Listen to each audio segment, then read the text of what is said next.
Hey everyone, welcome back to the Academy Insider Podcast. Today's episode is going to be fun, straight up fun. I'm joined by my two best friends, Christian Blanchard and Jeremiah Harding. They're both in my company, 26 company, class of 2017. We went through Plebe Summer together. We went through the Academy together. Jeremiah was my roommate, and the three of us are as close as people could possibly be. And so in this episode, we talk all about gray space. And so if you're getting ready to come to the Academy or you're a parent trying to understand the experience that your son or daughter may go through, gray space is going to be the number one determining factor of what makes their Plebe Summer the way it is. There is a lot, which we talk in the episode, there is a lot of lateral movement left and right that detailers can take to either be more intense or be a little bit more reflective and take the leadership approach they want to take in order to instill the lessons that they want to teach and also accomplish the mission of getting the midshipmen ready to join the brigade. And so this is really interesting because as you're going to hear in our stories, we had some lovely Marine Corps motivated detailers. So our Plebe Summer was a little extra intense, but we share a ton of stories. We explain what common activities happen during gray space, and we explain what gray space means. I keep saying the words gray space, and you're probably like, what the heck is he even talking about? And so we're going to break it down from the start, what it is, what we do there, and how it'll really make a huge impact on the Plebe Summer experience. So if you know someone who may benefit from this information, please share this episode with them. If you enjoy and like this episode or get some value out of it, I please encourage you to leave a review, leave a comment, rate the podcast, whatever it is. It greatly helps out the channel and the Academy Insider mission at large. So thank you so much. I really appreciate it, and I hope you enjoy the episode. Thanks.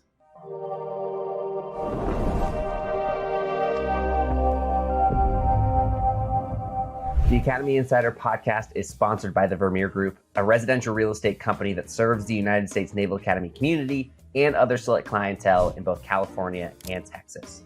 If I can ever answer a real estate related question for you or connect you with a trusted Academy affiliated agent in the market which you're in, please reach out to me directly at grant@thevermeergroup.com. You can also reach out to me on my LinkedIn page, Grant Vermeer, and I'd be happy to respond to you there. Thank you so much. And now let's get back to the episode. Hey everyone, and welcome back to the Academy Insider Podcast. Today I'm joined by quite literally my two best friends in the world, but also two of my company mates from the Naval Academy. And this episode is going to be all about gray space. We're going to share some of our funny stories, our recollections. Even in preparing for this podcast, we've been cracking up as we've been just recounting all the stuff that we went through, both as plebes and as detailers. And so this episode is going to be all about that. Before we jump into it, I just want to give an opportunity to both Christian and Jeremiah to introduce themselves. So we'll start with Christian, if you don't mind giving a little bit of background about you, how you ended up at the Academy, and where you're at now. Yeah, absolutely. I'm Christian Blanchard. I was a member of class 17 with Grant in 26 company. So during Plebe Summer, November company, 26 platoon. I studied aerospace engineering at the Academy, and I was on the silent drill team, the Jolly Rogers, for the first couple of years. Then I was a NARP thereafter. Had a blast with these guys. I think we had one of the best companies in the brigade for my entire time there, especially our class. And I've got a bit of a unique story. I had a medical thing pop up right at the end of my time at the Academy. I received my degree. I wasn't able to commission, and I've been on a bit of a journey since then, doing some work in defense contracting. I work for Recreational Equipment Incorporated, REI now, and have a great time doing that, but potentially down the line looking to get back into the aerospace stuff. So these days, probably my favorite thing is still to talk with old company mates. Indeed. Jeremiah. Hi guys, I'm Jeremiah Harding. I was also November 26 with these guys. So class 17 went through with all these guys. In fact, Christian's actually my brother-in-law. So oh yeah, quite often. Forgot about that. So, I married Jeremiah's sister. That's a big one. Not just sister, twin sister. Yeah. That's what we like it even more. Yeah, thoroughly fraternal twin sister. Yeah, there's one in every class. But while I was at the Academy, I studied history. Fantastic major. I love my life being Group 3. So shout out to any Group 3s out there. I was on the ultimate team all 4 years, but other than like whenever we did ultimate, for the most part, I NARPed pretty hard too as well. I commissioned, went Marine Corps infantry, and from 2017 October last year. So just under 6.5 years, Marine Corps infantry. Great time, loved it, but on to bigger, better things. Hopefully going to be going to business school in like the next year or so. So yeah. Yeah. Congratulations. And for everyone listening, you heard them both use the term NARP. If you're not familiar with the term NARP, it stands for, it's a common in theme with kind of Naval Academy, but also just military humor, which is just very self-deprecating. Yeah. And so a NARP would be a non-athletic regular person. But we're going to jump a little bit into the topic of today, which is all about gray space. And so this is something that you're going to hear your plebe talk about during plebe summer. You hear this term gray space, and you may be like, what does that even mean? Like, I don't understand. They're mentioning all this gray space stuff. What the heck is gray space? Is there a space in the hall that's gray? And it's not quite the case. So when we jump through, and I'll kind of turn it over to these guys to kind of add some input and opinion here as well, but just from a basic informational level, gray space, at least when we were going through it, literally references the brigade master training schedule, or the plebe summer regiment master training schedule. So when I was the regimental commander plebe summer, there was literally this massive Excel spreadsheet that had 30 tabs for all 30 different platoons, and it ran through for the entirety of the summer their daily schedule, right? And so you had PEP in the morning, and then, for example, if November Company 26 platoon had to go to the O course, well, then in that master training schedule, they had a colored block kind of ranging the schedule, and it was like, hey, this time is blocked out for the O course. For drill, at the end of the day, there was, a blocked out schedule for the drill period, and there were all these things that made up your day schedule. But if you had no scheduled evolution for that day, no scheduled activity that would range or require the involvement of some additional Naval Academy staff or things that were going on, then you were left in gray space, because quite literally your block in the daily calendar was gray. There's nothing scheduled. Like, this is gray space, meaning you have nothing left on the schedule. And so from this perspective, I kind of almost want to turn it over to Christian now as a detailer, kind of from your perspective as a detailer, when you had nothing on the schedule, what were you thinking about? Like, what was your approach to gray space, and what were you trying to do to fill the time in that gray space period? Sure. So I was a detailer. I had one of my favorite things I ever did at the Naval Academy was I was platoon commander of November Company 26 platoon for the class of 2020. And with regard to gray space, there were two things. There were things that I had to think about, that the regiment told me that I had to think about. It was still less formal than actual scheduled and directed evolutions.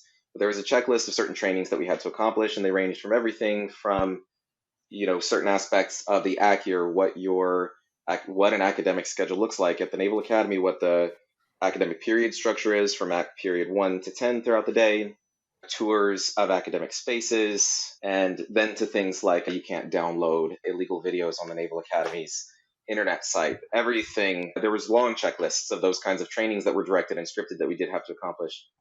But the other half of gray space, and what was really the fun part, was a lot of autonomy and room to kind of think creatively about how we can personalize training for our specific platoon. And I say our and us a lot because it was very much a team effort, not just within the platoon. I had 4 squad leaders under me and a company commander over me for November Company, but we were also partnered with our sister company, was 25th Platoon, the Bear Sharks, during the academic year.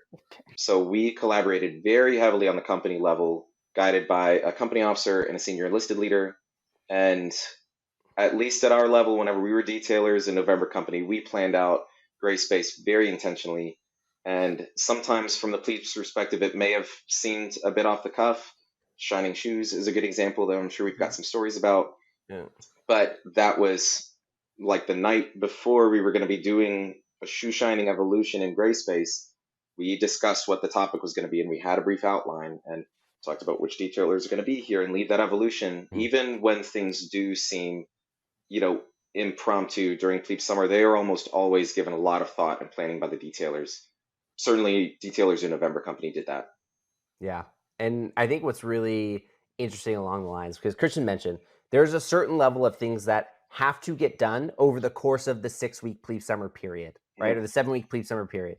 Like, you have to tour the academic spaces, you have to do all the required trainings, etc. But it leaves a lot of time for this gray space for complete detailer discretion. Now, again, from the regimental perspective, there were guidelines that they had to fall in between, right? You couldn't start jumping out there again. Left and right lateral limits. Left and right lateral limits. There again, for good or whatever your personal opinion is, there's more regulation over what happens at the Naval Academy now, right? It's a little bit less of the Wild West, right? And hazing, it's not a thing anymore, right? Like, this is not a thing anymore. So there are strict boundaries. Again, like you're saying, left and right lateral limits of where you can go. But there's still a lot of room to move laterally. Yes. We'll just put it that way. There's still a lot of room to move laterally that allows different platoons, different companies to establish their company culture of like what they are, what they do, what they want the experience to be, right? And so this is where I'm going to turn it over to the group now to kind of talk about when you were going through, Christian, like as the platoon commander for 26th Platoon, did you take what we did as plebes and did you try and either recreate that or use it as the baseline of the foundation of what you wanted to instill in the next incoming plebe class for our company and continue the 26th company culture? How did you approach that situation and how did you use gray space specifically to do that? The answer is yes. Absolutely. I think we had a particularly intense plebe summer. We had some detailers that really, really pushed us hard, and I think they weren't the only reason, but it really forged us, and we are about as tight 10 years down the line, I think, as company mates can be, having gone on and lived the rest of our lives. So that was a major motivation for me and the rest of the detailers in our block to impart what our plebe summer, many aspects of what our plebe summer was. We surgically excised certain aspects of it that were not great and really served no purpose beyond making folks feel bad. We didn't do anything like that. But we did cultivate a pretty intense atmosphere, I think, and members of the class of 20 that I've kept in touch with, I think, really responded well to that, again, because they got some really awesome humans in that class. So probably, I think, just from when the plebes wake up in the morning, this isn't technically gray space, but from day one, between the first set detailers and the second set detailers, the most important thing that we passed on was the best friend song. The best friend And song. everybody can go look this up on YouTube or on Spotify or whatever. And it is, So some companies like to really pump their plebes up in the morning and play like some super cool music. They'll play Metallica, or they'll play like some mellow music because it's like Sunday and like, let's wake up and have a nice day. Our detailers every day, they didn't start it till second set. We did it first and second set for these kids. And it is, I guess, a K-pop song by some group. I can't, what's the name of the group, Jerry?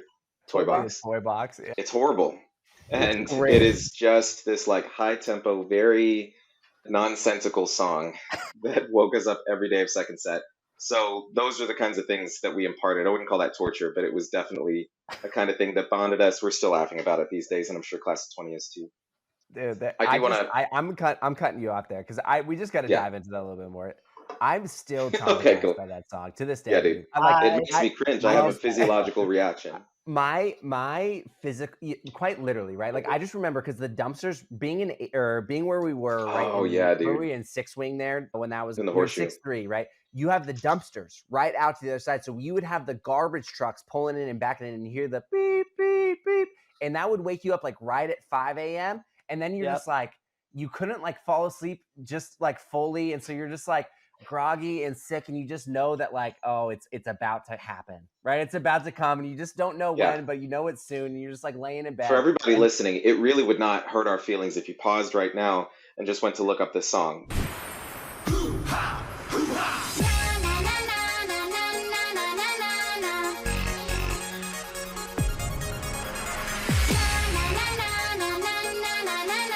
Right, it's Best Friend Song by Toy Box. That first part, it's a cappella, and it's loud, and it's high-pitched, where they go, na na na na na. It is brutal. And just brutal. Like started every day, got you out of bed. Got you out of bed, yeah, like you're saying, it was quite literally that, na na na na na na na na na na, out of nowhere, and you were already half awake and you knew it was coming, and then as soon as that happened, that first 6 seconds of acapella, you're saying, you just knew all chaos was about to assume. I just remember Ermanita, dude. Jericho Ermanita, I just remember as soon as that happened, just hearing that track baton banging on the wall. Wake up! I don't know where you got that pipe from, man. Was that like a shower pipe? I thought it was a track baton, literally, but I don't know. Oh, was it? That thing was solid. He didn't strike anybody with this pipe. He just used it for sound effects and like hit doors and stuff. Just for sound effects. And they're banging on doors and getting it. Oh my gosh. Like that was the most. We brought, before I pass it on to Jerry, we definitely brought that kind of intensity from the first moment of the day. Yeah. Rack races, we fit as much as we could into that first, I think it's 30 minutes before PEP. Yep. That also, the plebes might not notice it, but that's kind of a warm up for PEP, right? That's waking up, your muscles are getting warm, and then you've got to drive or a jog over to the PEP field. Like, none of that's accidental. I think a lot of things just seem like they might not have a point during plebe summer. And there's a spectrum of detailers. There's a bottom 10% everywhere, but whenever you have, the vast majority of detailers in the brigade with the training that they get, certainly what we manifested in 26, in November company was, everything was intentional. There was a point behind all of it, even the best friend song. Yeah, even the best friend song. Oh man, what a good warm up and intro into.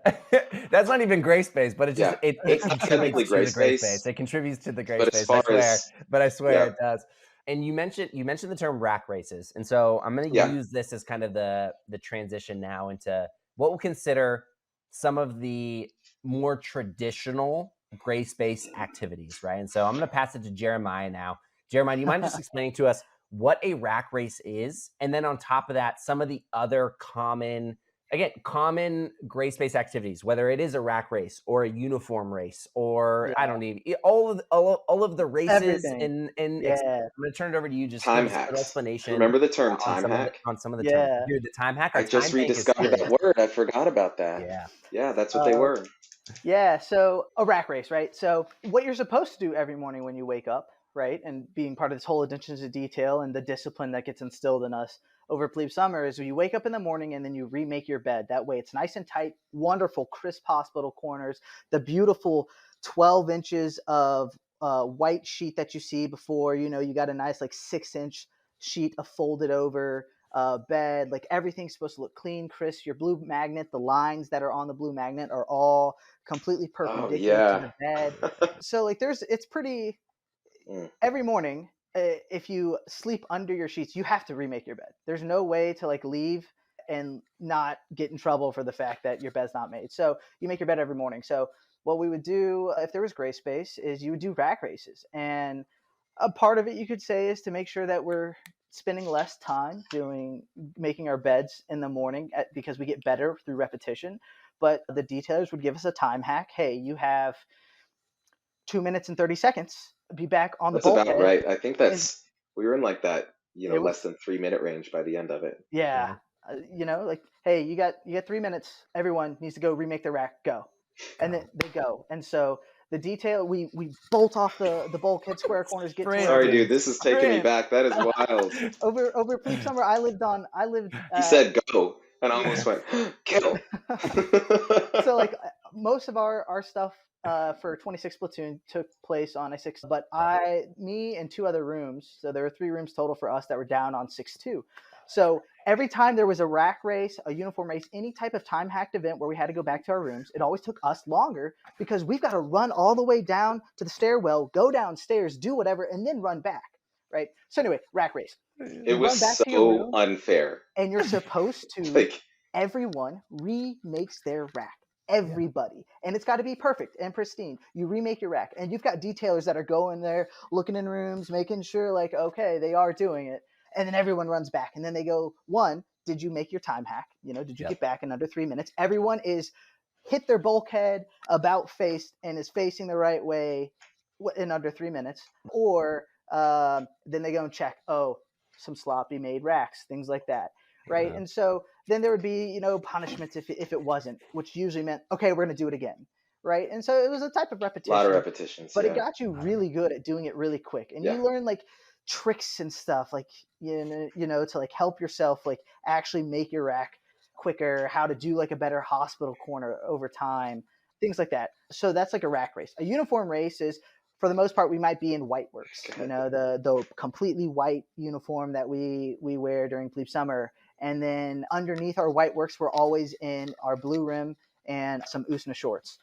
But they might say hey, we're going to do a rack race. You guys need to, for us at the time, it was blueberries. I think now everyone has type 3 camo. Really? Yeah, everyone's type 3. Yeah, everyone's type 3 now. So they'd say hey, everyone knows to get on their blue digital uniform, the NWUs, Navy working uniform. Yep. And you guys got 3 minutes. Go. Everyone runs. We run down. You get changed into this uniform that includes blousing boots and tying your boots. Yeah, that was the toughest one. There's a lot of the boots. Yeah. Getting an NWUs is by far the worst one. Dude. It was so bad. So I'm you sure had other it. folks were cutting corners and like Yeah. kind of tying their boots. You know me, I was doing everything perfectly, double knotting my boots and everything.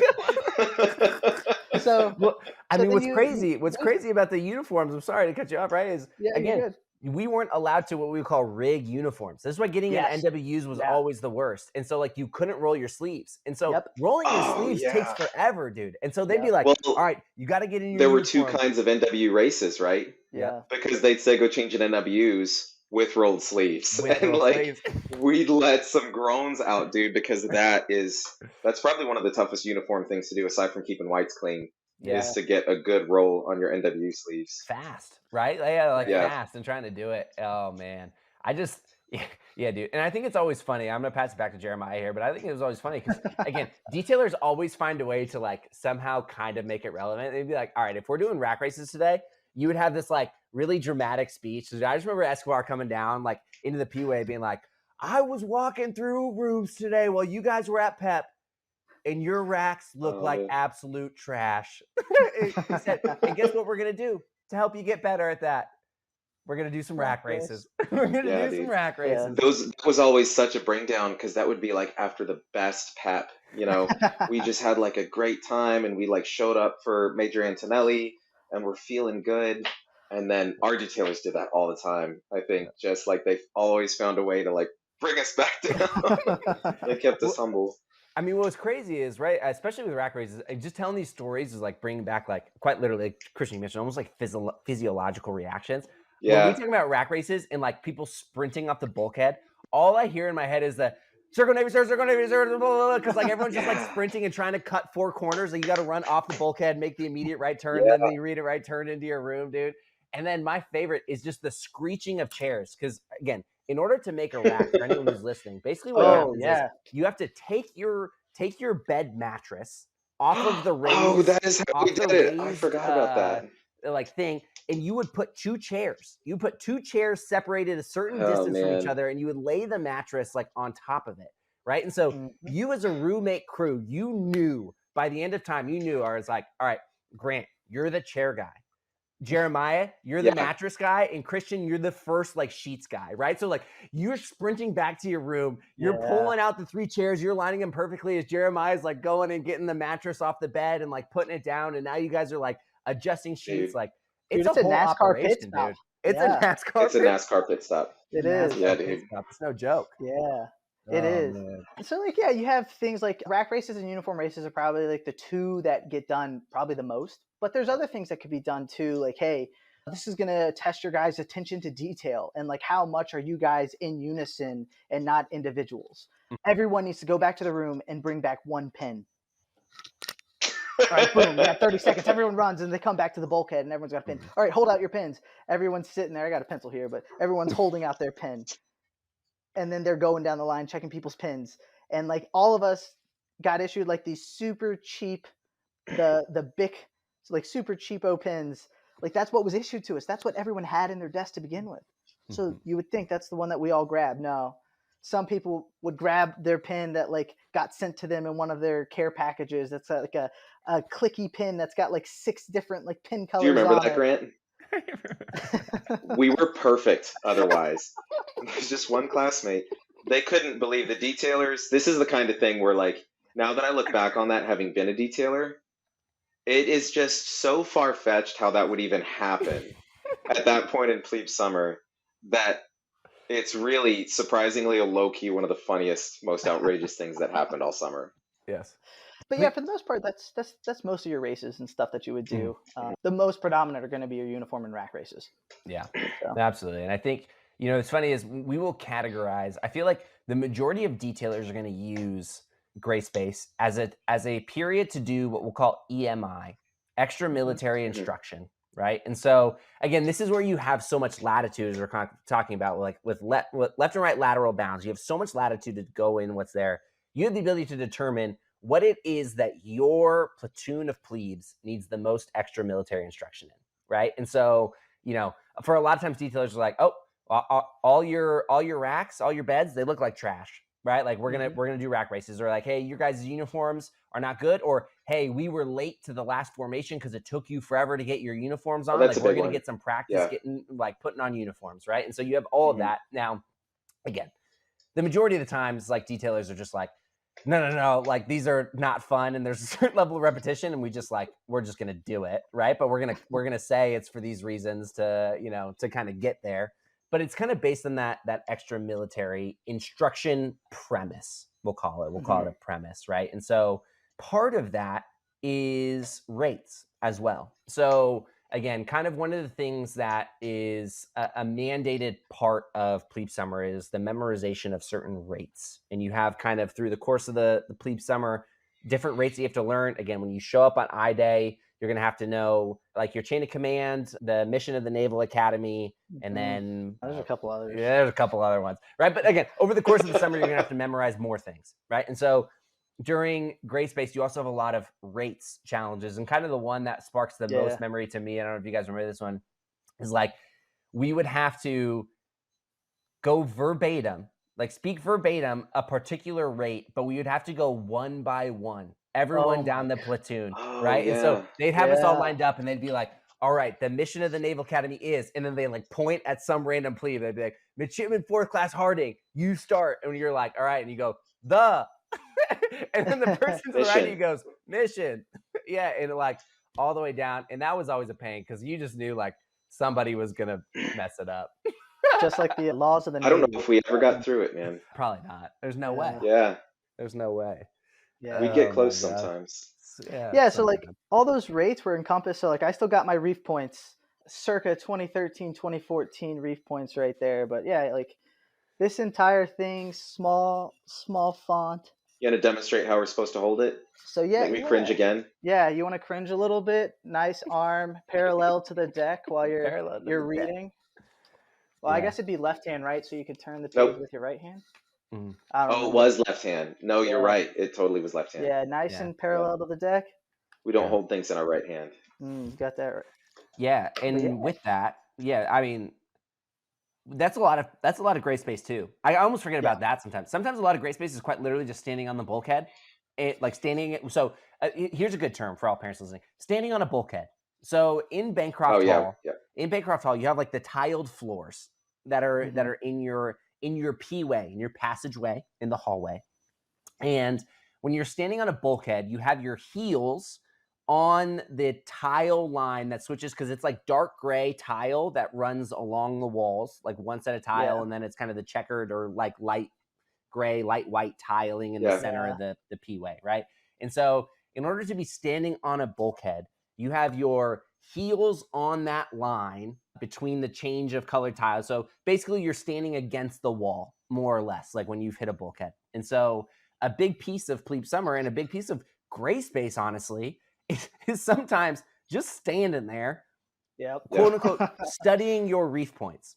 Now, with all that being said, I don't know how, of the probably 100 hours of my life that I stood on a bulkhead and was supposed to be reading the reef points, it's so hard to focus while your shoulder is like bothering you and you're tired and you're like sweating and you're doing this stuff, like you're just like staring, you know what I mean? You're just kind of like staring at a blank page or like not looking around, but just like staring into space, like, what is going on?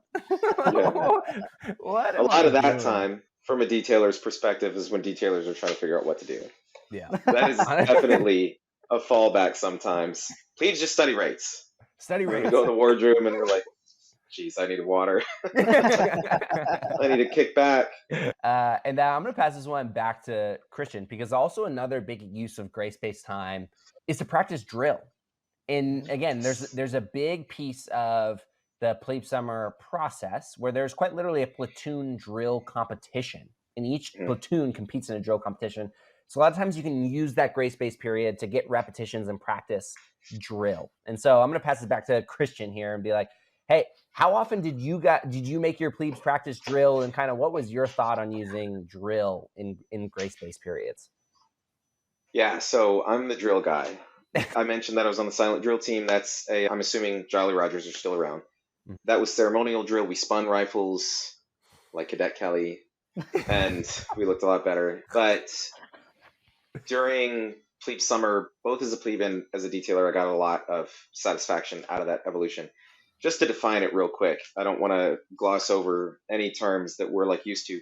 So drill, I'm going to do my best for an off-the-cuff definition, is it's a command and response evolution in which you have a leader and then a group of people. The leader issues a command, and then the group, a platoon in this case, responds with some kind of movement. And that is the broadest definition of drill. That was good. It can be done with or without rifles. In our case, it was almost, well, I say almost always done with rifles, but if you ever go to the Naval Academy or you go see your plebes and they're at like lunch formation, there are platoons and then companies and then the battalions and then the brigade commander ultimately that issues commands for everybody to in face or left face, right face, and then march, and then everybody marches according to a cadence beat by the drum. Yep. So just wanted to make sure everybody's on the same page about that. During plebe summer, drill does a lot of things, I think, and is largely a really positive thing whenever it's done right as part of military indoctrination. And across the board at boot camps and everything, drill still holds, as far as I'm aware, a really important part in forging a group together, teaching you through repetition how to follow orders precisely and immediately, and to do it in unison with your classmates, with your platoon in this case. During plebe summer, there is a rifle drill competition at the end of first set and at the end of second set. And obviously, by the time the second set one comes around, everybody's pretty sharp, you know. So I guess just kind of from the plebe perspective first, I just have one kind of sharp memory. Really one of my favorite times at the Naval Academy, just as a whole, was drill practice in the evenings on Warden Field. So the parade deck at the Naval Academy is this huge multiple acre grass field where parades and drill practice happen. And man, just summer cicadas at sunset out on Warden while we're doing drill. There is a big push from regiment leadership during plebe summer to make drill practice a very non-intense thing. It is like surprisingly explicit. Like this is supposed to be very educational, and we want it to be something that builds the plebes up. You guys can go be intense in the hall. This is not an intensive training exercise. This is deliberate and educational and should build everybody up and forge them together. And I think it really did that for us during plebe summer. The competitions themselves are basically the same thing, just a little more complex for the second set one. Whenever I was platoon commander, I was carrying out what's called sword manual instead of rifle manual. So I'm in front of the platoon with a sword, and I've got certain moves. I've got certain motions and commands that I issue, and then the plebes respond. Like I'll call pour arms, and on arms, the plebes go 1, 2, and they move their rifle in that motion. All the angles should be identical. They should do that motion in exact, in unison. There are a bunch of other commands, and there's a whole script that we go through. And at the end, say dismissed or something, and the plebes scatter. Yep. We did focus a lot on drill during gray space. I think when we were plebes and whenever I was a detailer for sure, Yep. Because it is just like it's so military. It's not, you can't like chalk it up to anything. It's just some dumb rates that we have to remember. Like it's meals again. We got to know 4 meals in advance. It's not a drag like that. To me, and I think, down the line, midshipmen get a little worn out with drill, but during plebe summer, I think a lot of folks, if it's presented in the right way, do get pretty motivated about it. So that can be anything from going to grab your rifles and practicing movements just in the hall while everybody's on a bulkhead to everybody go grab your rifles and we're going to march outside and we'll go out to Red Beach. Man, so many vocabulary terms about the Naval Academy you're coming back to. Red Beach or Smoke Park. We'll go outside so that we can actually get into a 4x10 formation and really practice and practice and practice.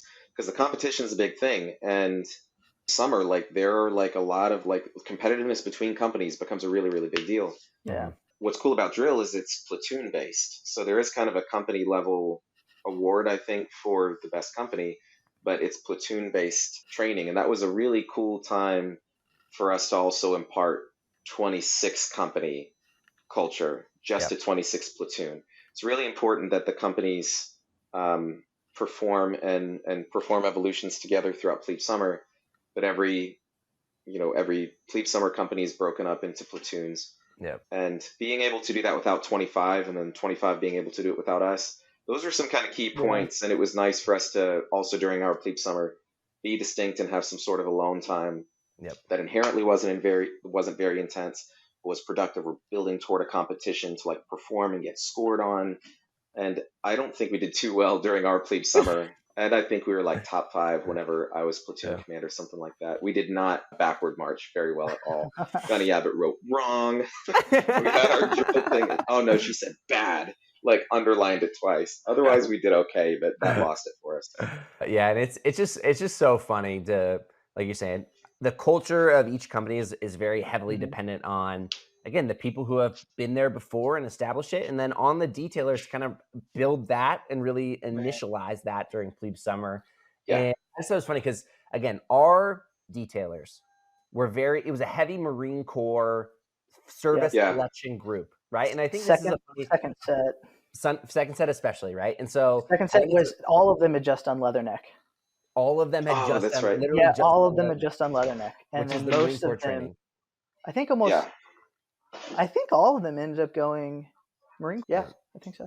Yeah, I mean, which is crazy, right? Because this is the funny thing, and this is what I really want to emphasize to parents listening as well, right? Or even plebes, is your experience from what we're saying can be so different from what we're talking about, or so similar, depending on your cadre of detailers that are going to happen, right? I was talking with my girlfriend again, who is completely separate company, different experience, and I'm just going to tell a story to kind of really emphasize this message, right? Because I just remember we were doing this thing called Chutes and Ladders, which our detailers had so fondly created the name for this evolution called Chutes and Ladders. Where that is not in the book. This is not one of the Naval Academy approved terminologies that we've been talking about. This was a 26 company detailer thing from 2013. It was a special. It was a special creation for us where we would have to fill our backpack full of books, like the Jane's book and all the thing, get it filled up nice and heavy. And then we would have to run, because we started on third deck, right? We would run up to the top, up to fourth deck, down all the way down to the basement, and then back up to third deck, and then go back and hit a bulkhead, right? And as we're talking about these things, there was a certain time hack that we'd have to hit. They'd be like, all right, Chutes and Ladders, you have 1 minute and 15 seconds. Go. Dude, I swear we got down to 1 minute, 15 seconds one time. That's exactly what I was thinking. Right. And so you're going, and so I just remember the story because like we're getting beat down, dude. Right. Like we've been doing this for an hour. Like we've been running stairs for an hour plus with a backpack full of books. And literally across the hall was Oscar Company, 27th Platoon. And they were literally sitting on the floor, painting poster boards for the track smoker. Right. So like our detailers are over there, and like our detailers were not shy about like being very vocal. They're like, you see those guys over there painting poster boards? They're taking the easy way out. You guys are out here like running. You guys are building this, blah, blah, blah. But like, I mean, it's so crazy that, again, I just want to re-emphasize the lateral bounds that happen in plebe summer. And you can land anywhere on that spectrum of how your experience is. And what really prompted me to say that was talking about rifles and like, doing drill, but also because of the, post Leatherneck, high Marine Corps guys, there was a high emphasis on rifles in our company, right? During plebe summer. Yeah. And probably rifle accountability. The most devastating thing of all time was coming back from an evolution and walking back on our deck and seeing like 3 or 4 rifles just sitting in the P-way with a detailer standing next to them. And I'm gonna turn it over to Jeremiah here to let the people know about this term of ripping rifles. But Jeremiah, do you mind running us through what it means to rip a rifle and kind of what's associated with that? Because this is also a term you may hear during the plebe summer process. Yeah, if these guys end up ripping a rifle, that means someone's rifle was left unlocked. So when we get our rifles issued to us, and then we also get issued this gun lock. It looks like a regular like padlock that you like twist and turn like you would use in high school. Cable lock. Cable lock. But it's got a long wire on it, and you have to feed it through your rifle receiver a certain way because you can't have a lot of slack on it. So you have to feed it through a certain way, and then you lock it, and you're good to go. Well, if you forgot to lock it properly, or like it's kind of if you didn't push hard enough and really hear the click, it may not have locked. And you didn't check it. A detailer could come by and be like, that lock looks a little fishy. There's a little too much metal showing on the end tip, and if he or she gives a little tug, oh, someone's rifle's not locked. So then they grab that rifle and they check everyone else's, and then our rifles are sitting there in the middle of the POA. And what that meant is like, we are about to go do some lovely rifle PT. And that could be, I mean, it can be so creative, whether you're like, something as simple as like, all right, just hold your rifle out with one hand over the head, all the way down to static like stuff. everyone down at port Mhm. arms, and you're holding it there for like 3 minutes. Yeah. All the way to like, hey, everyone, knife hand on your receiver, and you're going to hold the receiver down with your knife hand while you're also holding the rifle, right? Like at present. Yeah. And at present, and everyone has to hold the receiver down, and like, there's some spring to it, right? And you just see everyone's arms shaking as their hand slowly goes up because you can't hold it, all the way to like down in front leaning rest push-up position with your rifle on your hands, because you're not going to let your rifle touch the deck, and you're sitting there doing push-ups with your rifles on your hands. Like, it was always, if we saw there was a rifle out in the P-way or multiple, like, oh, there goes the afternoon. Did y'all ever lose yours? For what? Did y'all ever get your rifle ripped? My rifle never got ripped. Thank goodness. No. That may have been the tipping point for me. If my rifle got ripped, dude, I may have been gone. I may have been in Tango Company real fast. Well, and that was the thing, is like, our rifles, they were issued to us, they have serial numbers, and it was it was, made sure that we knew whether we wrote it in our reef points or whatnot. Do y'all remember your rifle serial number? Remembers your rifle serial number or memorized it. I didn't, or I still got mine, remember man. it now. I'm sure you do, Christian. Yeah, dude. It's there forever. It's a core memory. I probably have it written down somewhere, but like, when you got out into the P-way, they would then, if they had your rifle ripped and it was out there, they would read off the serial numbers, and if they read yours, you just the sinking feeling, dude. Yeah, it's just like, I'm the problem. I'm the problem. Yeah, Polito had mine one time. She was walking around, and I did something very uncharacteristic for fourth class Blanchard. I argued with her about it. Yeah, dude. So we came back from some evolution, and she had a rifle. There were a couple. She had a rifle at right shoulder, and she said it was mine. And I hit a bulkhead, and I was like, no, ma'am, it's not. There's no way. And she like got really upset with me. And she read it off. I was like, ma'am, I have no idea how that happened. I could not admit that I had not locked my rifle. And one thing, I'm curious your memory about this, Jerry, but we could earn things back. I don't know if this is something that you were going to get to, Grant, but in that instance, I was trying to earn my rifle back by, I think I was trying to recite rates. We went to the O course. If I could finish the O course in a certain amount of time, they'd like let me earn my rifle back. And I think eventually, since I couldn't like earn it back the way that they wanted to, my whole squad earned my rifle back, which was very embarrassing, but we did it as a squad. And that reminded me of earning time back. Do you have any memories of earning time back? I never remember earning time back, dude. But kind of what you're talking about here, which I think is hilarious, is we talked about all the time hacks and the evolutions that we had during Plebe Summer. Is like, hey, you have 3 minutes to do a rack race. Let's say we got back on the bulkhead at 3:24. Then they would add. Do you remember the chalkboard in the hallway where they kept our time bank? And so if we did, they would add those 24 seconds onto our time bank. Onto our time bank for all the times we were late. And once it added up to an hour, we went and we did an ITE. I don't know if you remember that. He earned the time back for us. That's how we earned the time back. That's how we earned the time back was doing an ITE. And so I'm going to turn this over to Jeremiah really quick. Do you mind explaining to the people what an ITE is? What an ITE is? So an ITE, intensive training exercise. Yep. Basically, it is something that has to be approved. This isn't something that your detailers for the midshipmen get to do all willy-nilly. They have to write up a chit, like a special request, kind of detailing exactly what they're going to do, kind of what for, and where it's going to take place. And you go and do it. And it is just a very intense physical evolution. So for us, the way it worked when we were plebes over Plebe Summer is our detailers loved the squash courts and the racquetball courts. And so if there was an IT, they got approved or whatnot, hey, we've got our hour in the time bank, like let's go earn that time back.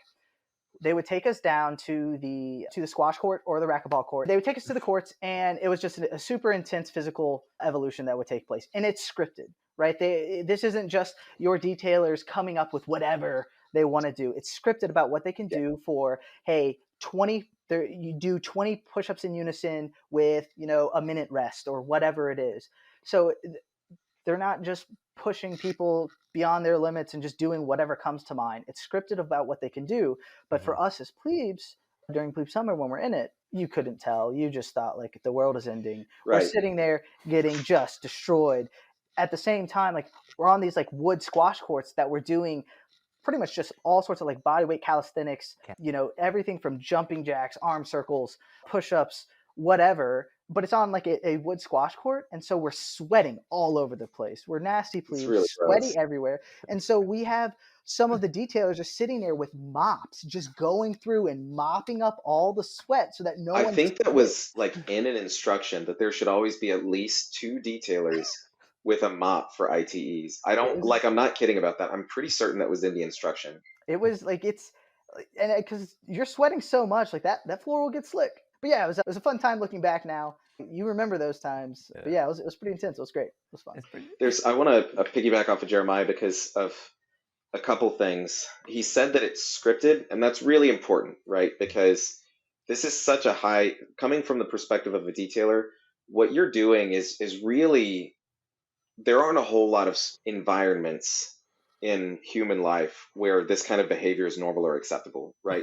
You're pushing yourself as a detailer to a place like power-wise and emotionally that is exceptional. And ultimately, we are also just a bunch of teenagers or 20-somethings.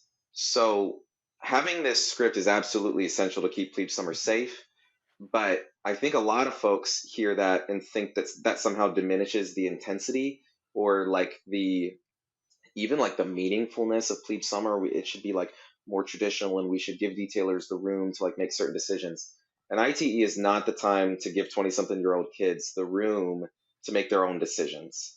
And I think all 3 of us can attest to the fact that script does nothing to diminish the intensity that you can still achieve, especially in the squash courts. Just sound-wise, that's a lot, man. It is very loud and it echoes.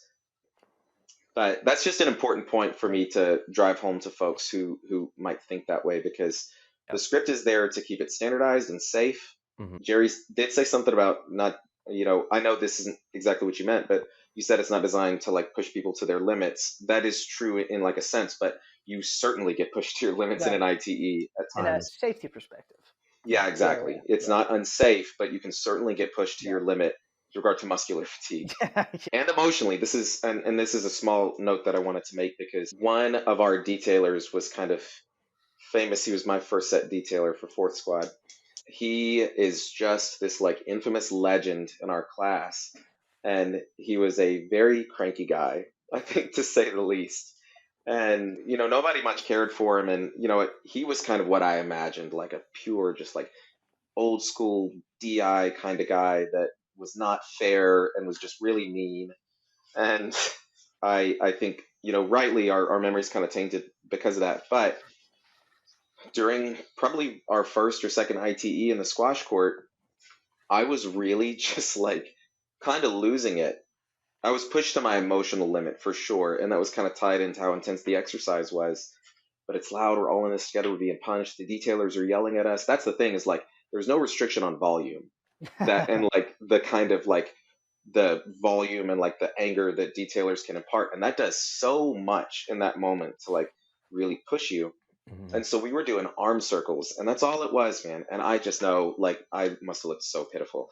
My face was just, I wasn't like crying, but man, I was just like, and almost exclusively the detailers were walking around like getting in our faces and fussing at us. And my squad leader comes up to me, he like sees me, and it's like, it's tight, but he walks like 5 steps right to me and gets right in my face. And he said, I can't remember his exact words, but he said, "You're fine right now. All this pain is in your head. You need to calm down." And it was in as calm a voice like that, like we were sitting across from each other as a coffee shop. And man, it's one of those things, many small memories have a permanent effect on you from Plebe Summer. But if I'm struggling in a workout today, I've put on a little bit of extra pounds over the years. If I'm struggling and kind of bonking on a run or something, that comes back to mind. Like, this pain's just in my head. I went through that with all my classmates. We did it together. And one of the meanest guys ever kind of has this really positive place in my memory, and again, still has a permanent effect on the way that I kind of live my life to this day. Yeah, no, absolutely. Yeah. And so that is a really important piece. And again, we talk a lot about the impact that you can have with really small actions Mhm. at the Naval Academy, especially, but just in life, right? Like you should never underestimate the impact you can make in someone's life with small action Yeah. like that. But it's really heightened. And I think this is where, again, this is where the Naval Academy is so, and just military boot camp in general, but Plebe Summer is so special. You get put in these situations, right? Like you get put in these high stress, high emotional, high intensity situations where literally the small action of someone, it puts you almost to the, like we're saying, the pushing, like the brinking point of just like your sanity and just like your comfort in the moment. Yeah. And it gives people an opportunity to demonstrate like real leadership through very simple action, right? And I think this is like the premise of the Naval Academy. When we talk about it being a leadership laboratory, this is a conversation I have a lot. It's not what they teach you at the academy. That's a piece of it. There's a curriculum. The leadership curriculum at the Naval Academy is fantastic, right? It provides you with the foundation.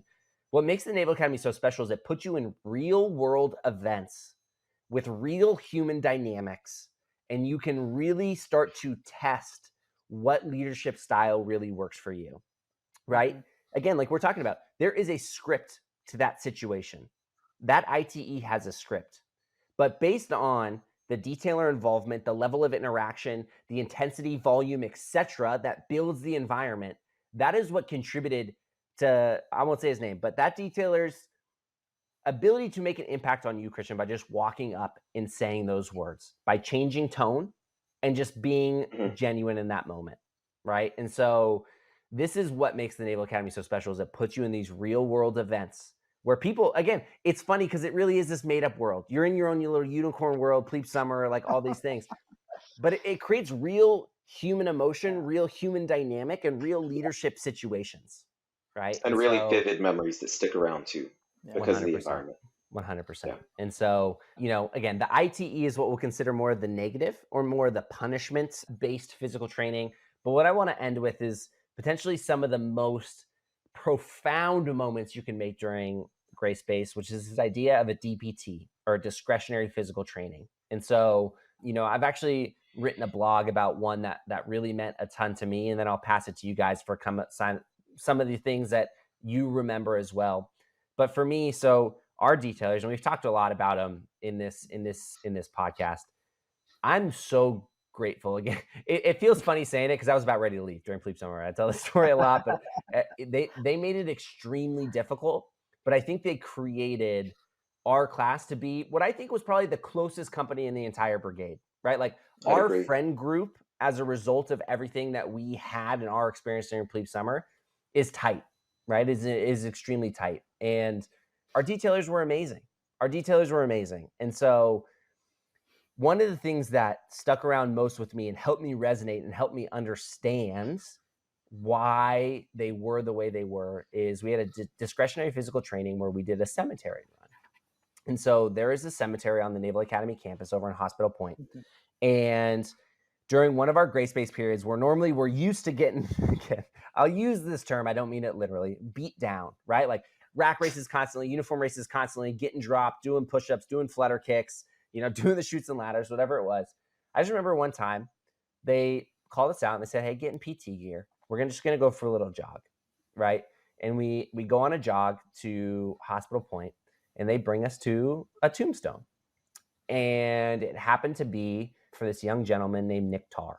And Nick Tarr was a classmate and a company mate of our detailers, right? So the class of 2013, 26th company of the United States Naval Academy, Nick Tarr was a friend who passed away during his time as a midshipman, right? And our detailers brought us out there, and they told us Nick Tarr's story. They told us about their relationship with Nick and what an absolute warrior he was, right? The type of personality that he brought, his desire to go into the Marine Corps, wanted to be an infantry Marine. Like they're like, this is a guy who wanted to serve his country more than anything in the world. And the reason we're so tough on you is because we want you guys to be as close as we are, right? Like our class loves each other. This is an extremely cool thing. And Nick Tarr is the reason why we are the way we are. And we want that to be carried on to you as well. Right. And so I just remember like having that moment after all the different things and being able to come back and be like, holy smokes. Like, I get it. Right. Like, I get it. Right. Because we joke about like, when we're going through, like, there was part of me that was like, man, I wish I was part of 27 platoon. Like, this is crazy. Those dudes are painting posts. Like, I just like let me get over there, dude. I'm not artistic, but I'll paint some poster boards for you right now. It was amazing, and it was utilized to be that discretionary physical training period to really install that message, right? And our detailers did a really phenomenal job, right? And again, I just think back. You mentioned Ashley Polito, but again, Buster, our boy Buster Worthington, Dan Lee, Lance Duggar, Nolan O'Sullivan, Josh Escobar, Parker Pearson. Like, our detailers were incredible, right? And I don't know if they'll ever hear this, right? But just genuinely from the bottom of our heart, and I know this is a sentiment shared throughout, is like, we acknowledge that we probably had one of the hardest plebe summers of any of the class of 2017 people, and we are so grateful for it. And like, I am generally so happy for our detailers, and I think they did an amazing job. And they pushed boundaries. They weren't messing around. They pushed some boundaries. And again, like you're saying, we tailored some things when we became detailers to adjust it a little bit, but they were great, right? They were great, and I think so too, they man. made it special. Yeah, I agree. I don't think we'd be as close without them. And I have gotten the same impression from the folks from class of 20 that I've stayed in touch with. I think you kind of impart things in 4-year chunks, right? Like class of 7, class of 14 had that effect on us. We had that effect on class of 20. That kind of, there are 4 given like company personalities at the Naval Academy at any given time. And it's changing a bit with company shuffle. That's not the way that we did things. And I think there are a lot of great things about shuffling companies or shotgunning.